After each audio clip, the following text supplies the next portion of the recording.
મિત્રો, ઉનાળો આવી ગયો છે। શું તમે જાણો છો કે ઉનાળાની ઋતુમાં શરીરને ઠંડા રાખવા માટે શું ઉપાય કરવા જોઈએ? જો તમે જાણવા માંગતા હોય તો આ વિડીયો તમારા માટે છે।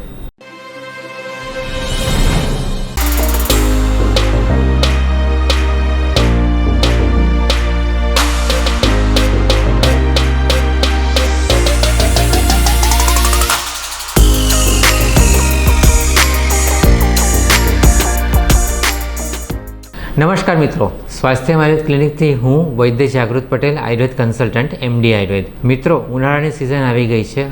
ઉનાળાની સિઝનમાં ખાસ કરીને બહારનું વાતાવરણ ગરમ હોય છે અને લોકો પસીનાથી પરસેવે રેબઝેબ થઈ જાય છે। એટલે પસીનાથી બચાવવા માટે ઘણા બધા ઉપાય કરે છે। ઘણા લોકો એસીનો ઉપયોગ કરે છે, ઘણા લોકો આખો દિવસ માથે ટોપી પહેરી રાખે છે અથવા તડકામાં જવાનું ટાળે છે। લોકો શોધે છે કે કયા ઉપાય કરવા જોઈએ સારું છે। ઘણા લોકો આઈસ્ક્રીમ પણ ખાઈ લે છે, ઠંડા શેરડીના રસના ગ્લાસ પણ પી જાય છે ને એ રીતે કંઈ ને કંઈને ઉપાય કરતા રહે છે। એટલે લોકો પ્રયાસ કરે છે કે આ ઉપાય કરવાથી આરોગ્ય બગડવું ન જોઈએ। તો મિત્રો, તમે ઉપાય કરી શકો પણ સાથે આયુર્વેદને અનુસરીને। તો અત્યારે હું તમને થોડાક ઉપાય બતાવીશ કે જેથી તમે આયુર્વેદના સિદ્ધાંત અનુરૂપ કયા ઉપાય કરો જેથી ઉનાળાની ગરમીમાં તમારું શરીર ઠંડુ રહી શકે। પહેલું છે વરિયાળી।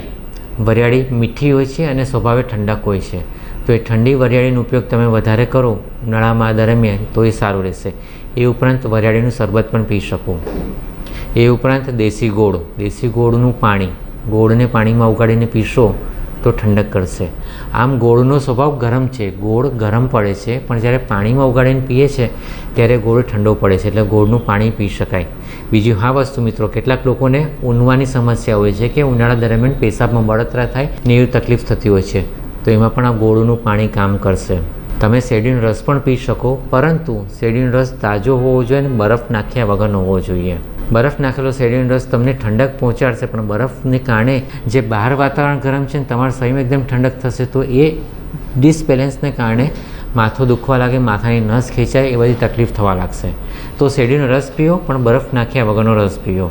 એ ઉપરાંત દહીંનો ગોળવો, લસ્સી બનાવીને દહીંમાં સાકર નાખીને એનું ગોળું બનાવો અને લસ્સી જેવું બનાવીને પીઓ તો પણ સારું રહેશે। એ જ વસ્તુ, દહીં પણ ગરમ છે, પણ જ્યારે એમાં સાકર નાખીએ છીએ ને ગોળું બનાવીને પીએ છીએ ત્યારે એ ગરમ ગુણ એમાં ઓછો થઈ જાય છે અને એ તમને ઠંડક પહોંચાડે છે। બીજી વસ્તુ છે મિત્રો ગુલકંદ।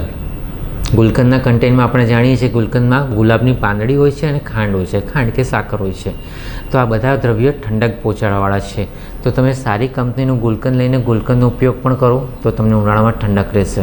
તો બસ મિત્રો, આવા થોડાક ઉપાય કરો જેથી તમારું ગરમીમાં તમારા શરીરમાં ઠંડક રહેશે અને તમે જિંદગીનો આનંદ માણી શકશો। મિત્રો, દર વખતે કહું છું એ રીતે જ આયુર્વેદને અપનાવો, આજીવન સ્વસ્થ રહો। નમસ્કાર।